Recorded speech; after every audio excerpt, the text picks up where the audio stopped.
अभिवादन स्वीकार कीजिए ब्रजेश मिश्रा का। और आप देखना शुरू कर चुके हैं द डिबेट। बहनों भाइयों, आज मैं तयशुदा समय से 30 मिनट पहले आपके समक्ष उपस्थित हुआ हूं, क्योंकि अब से ठीक 30 मिनट बाद यानी रात में जब 8 बजेंगे, आपकी घड़ियां जब 8 बजाएंगी, उस वक्त भारत गणराज्य के प्रधानमंत्री नरेंद्र दामोदर दास मोदी राष्ट्र के नाम एक संदेश देने जा रहे हैं, जिसमें वो ऑपरेशन सिंदूर के बारे में पूरी जानकारी देंगे कि भारत ने ये ऑपरेशन क्यों लॉन्च किया था और हमें अचीवमेंट क्या हासिल हुई और सीज फायर के पीछे का पूरा सच क्या है। उम्मीद की जा रही है कि सब कुछ जानकारी प्रधानमंत्री देश को देने वाले हैं। क्या कुछ होगा उनके संबोधन में और क्या हुआ था शुक्रवार और शनिवार की रात के बीच, और अब क्या हालात हैं, क्योंकि अब से थोड़ी देर पहले जब मैं डिबेट में आया हूं, पाकिस्तान और भारत ने अपने अपने एयर स्पेस एक दूसरे के लिए ओपन कर लिए हैं और आज कोई ताज़ा झड़प या किसी तरफ से कोई फायरिंग या ड्रोन्स अटैक या कोई ऐसे तनाव की खबर भी पिछले 20 घंटे के भीतर नहीं आई है। तो थोड़ी देर बाद प्रधानमंत्री मोदी देश को बताएंगे ऑपरेशन सिंदूर के बारे में, लेकिन उसके पहले हम एक क्विक सारी जानकारी अपने आज के गेस्ट के जरिए लेने की कोशिश करेंगे। बहनों भाइयों, अब से थोड़ी देर बाद प्रधानमंत्री नरेंद्र मोदी देश को संबोधित करने जा रहे हैं। वो सीज फायर के बारे में भी बताएंगे, वो ऑपरेशन सिंदूर के बारे में भी बताएंगे, हमने क्या पाया, क्या खोया, वैश्विक स्तर पर भारत की क्या पोजीशन रही और आतंकवाद के खिलाफ हमारा कमिटमेंट कितना स्ट्रांग है और भारत की अगली तैयारी क्या होगी। अगर इसी तरह की कोई घटना हुई तो देन हम लोग क्या करने वाले हैं। अब प्रधानमंत्री ही इस बात का खुलासा करेंगे कि सब कुछ क्यों और कैसे हुआ और इसके पीछे के कारण क्या थे, हमने अचीव क्या किया और हमारी सेना ने किस तरह का एक बड़ा महापराक्रम दिखाया है। बहनों भाइयों, ऑपरेशन सिंदूर जिस दिन लॉन्च किया गया था, भारत ने पहले दिन से कमिटमेंट किया था कि आतंकवाद को मिट्टी में मिला देंगे, आतंकवाद को समूल रूप से नाश करेंगे और इसके लिए जहां तक भी घुसकर वार करना पड़ेगा करेंगे, और भारत ने वो करके दिखाया। पाकिस्तान ऑक्युपाइड कश्मीर हो या बहावलपुर का एरिया, भारत ने 9 जगह एक साथ स्ट्राइक करके अपनी एरियल क्षमता का प्रदर्शन भी किया था, एयर स्ट्राइक की क्षमता भी दिखाई थी। और उसके बाद प्रत्येक रात भारत ने घुस घुस कर पाकिस्तान को, शायद ही उसके कोई ऐसे सामरिक ठिकाने रहे हों जहां पर उसने वार न किया हो। और बहनों भाइयों, सबसे बड़ा अटैक मैं मानता हूं रावलपिंडी में। रावलपिंडी पाकिस्तान की सेना का जनरल हेडक्वार्टर है और स्टेडियम के पास जहां पर भारत ने अटैक किया था, वो पूरा का पूरा स्टेडियम उड़ा दिया गया था जहां पर PSL का मैच होने वाला था। और वहां से पाकिस्तान के हेडक्वार्टर की दूरी 3 से 4 किलोमीटर है। तो जो यहां गिरा सकता है मिसाइल, वहां भी गिरा सकता था, जहां आसिम मुनीर बंकर के नीचे छिपा हुआ था। भारतीय सेनाओं ने अपने पराक्रम में बहनों भाइयों कोई कमी नहीं की। हमें जो उम्मीद थी उससे कहीं ज्यादा बेहतर परिणाम भारत की सेना ने दिया है।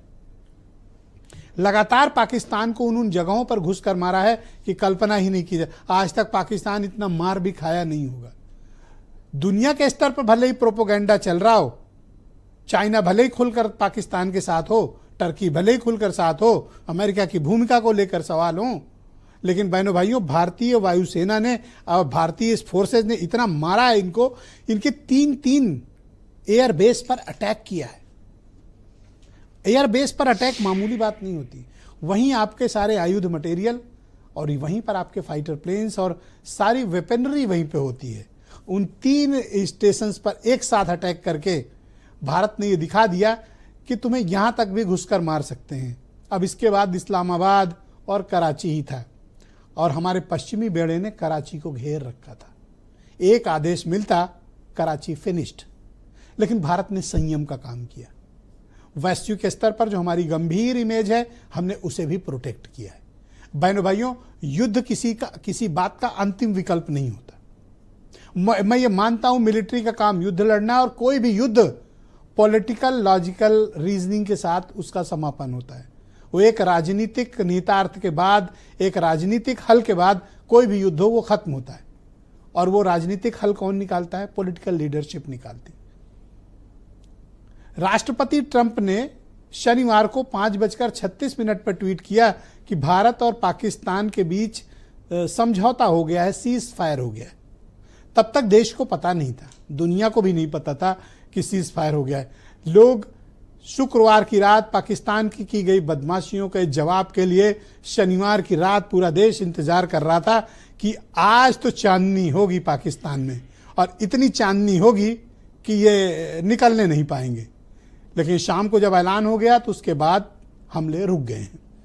बहनों भाइयों, युद्ध किसी समस्या का समाधान नहीं है और मैं भी कोई युद्ध का हिमायती नहीं हूं, लेकिन बात अगर आपकी संप्रभुता की आ जाए, आपकी एकता और अखंडता की आ जाए, आपकी धरती के भीतर दूसरे देश से आतंकवाद को फैलाया जाए, आपके निर्दोष नागरिकों का कत्लेआम किया जाए, आपके यहाँ डर दहशत का माहौल बनाया जाए, बहनों भाइयों, ऐसे में अगर हमें अंतर्राष्ट्रीय बॉर्डर पार करके कोई गंभीर और कड़ी कार्रवाई करनी है तो उससे हिचकना नहीं चाहिए।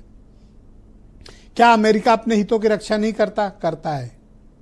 क्या चीन अपने हितों की रक्षा नहीं कर? सभी अपने हितों की रक्षा करते हैं। अगर हम अपने इंटरेस्ट में और अपने देश की एकता अखंडता के लिए पाकिस्तान के हमको किसी भी देश के भीतर घुसकर कोई कार्रवाई करनी हो, करनी ही चाहिए। इसीलिए सेनाएं होती हैं, इस देश की रक्षा के लिए, जो भारतीय सेना ने करके दिखाया।